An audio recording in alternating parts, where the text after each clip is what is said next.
Thank you, Chris.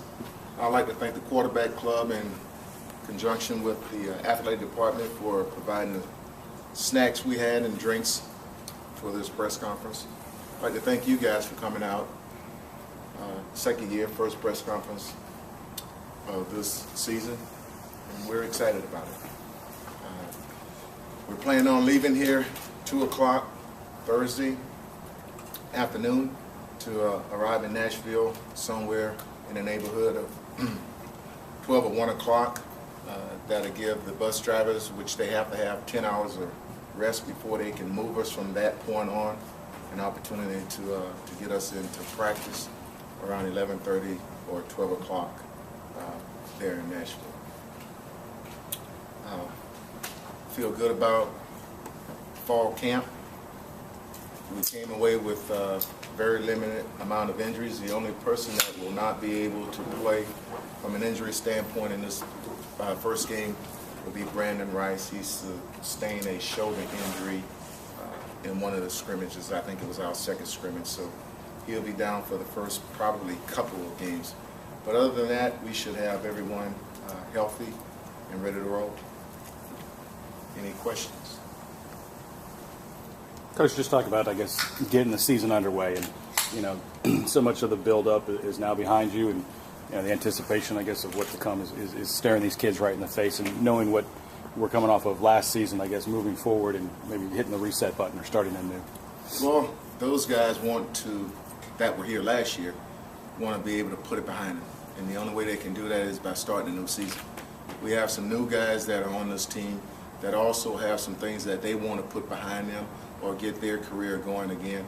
So we're excited about the guys that are coming back and also about the guys that are new. I mean, camp has been wonderful. It's been very competitive. We have some new players as well as some new coaches, so we're excited about it. We have fans that's been watching us practice every day.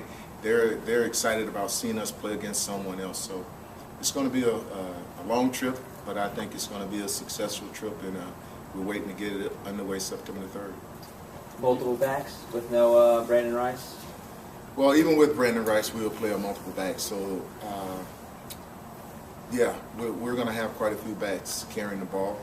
Brian McCain to get some carries, as well as Lee Mitchell. Those guys are primarily fullbacks, but they're going to get some opportunities to carry the ball.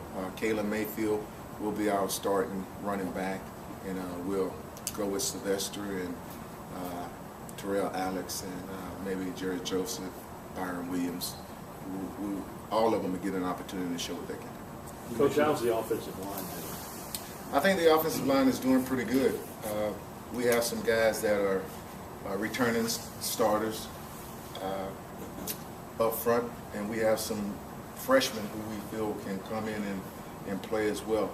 I don't know if we'll have to put any freshmen in that situation. We'll see. We'll get a unit together today, and we'll see who we go with come September 3rd. You mentioned the fans a minute ago. What's your message to them heading into year two? Come out and support us. That's the bottom line. We definitely need their support. We know we're going to get on the road this first game. We have to do something on the road to get them inside this stadium. That's our job that's inherited as a coach, and that's a responsibility as players to turn people on about this program, not off. Any plans to play anyone beyond Dre, or are you just going to stick with Dre no matter what happens? We'll see. That's all I know about that one. How is he progressing in this fall camp? Well, I think it's great in terms of the quarterbacks. We only completed as a unit 47% of our passes. Dre completed 49%, and Jeremiah completed 47%. During training camp, I think we're near 64%. So we've definitely gotten better in that area.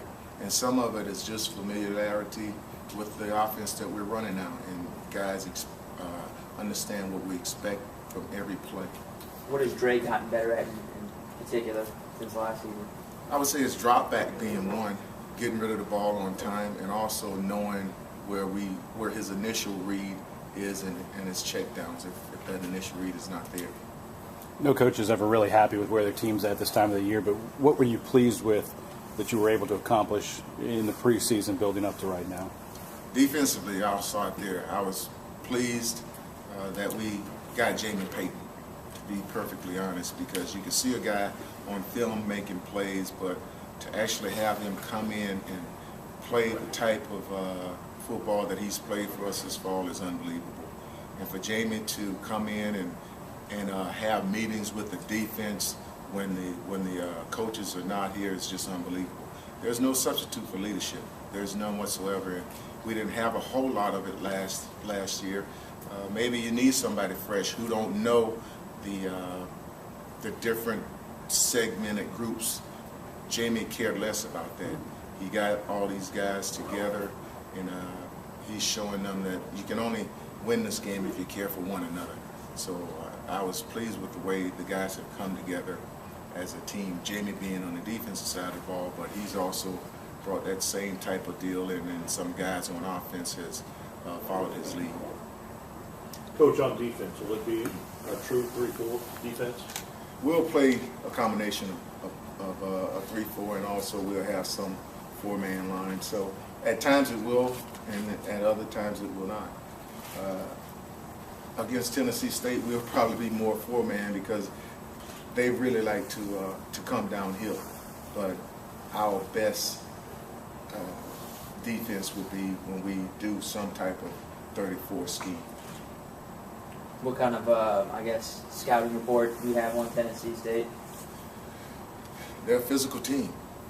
They were 3-8 last year, of course, but that was due to some injuries. They got both of their backs injured, and they are a team that really likes to run the football. They have running backs now that can play. The offensive line is pretty good. When you take a look at those guys, offensive line, the way they move, their size, they have some guys that are definitely going to have a shot to play in the NFL with that offensive line. It's going to be a task for our defensive guys, but I think they have the size. I think we have speed. And like I've told our guys, Indianapolis coach, they could care less about the size. They were smaller guys, but they played fast. They understood. They used their quickness to gain the advantage. So that's something we'll have to do defensively against these guys. Coach, I know you're not on it, but could you just talk about the committee that was formed to find the new athletic director? I guess just continuing to move forward and get back to normal as far as that. You know, it's not much I don't know a little bit about. I don't know nothing about it. Take that, Matt. You talked about opening up on the road a little bit and needing to win the fans back. But as far as the team goes, getting your guys out on the road, kind of us against the world mentality. Is that something you're looking forward to, seeing how they perform in this situation? Well, I can't ever use us against the world because the nation is going to be there. So I would never use that as an excuse, and we're going to pay our bills to stay there. So I think we deserve the right to win. We're taking a lot to Nashville in terms of money to that city. People travel, so we deserve to win if we just go play the type of game we're capable of playing. And they want to win too. This is the John Merritt Classic. It's a big deal. So it's going to be a physical football game. But if we take care of the ball and do the things we're capable of doing, we have some players that I think can make some things happen.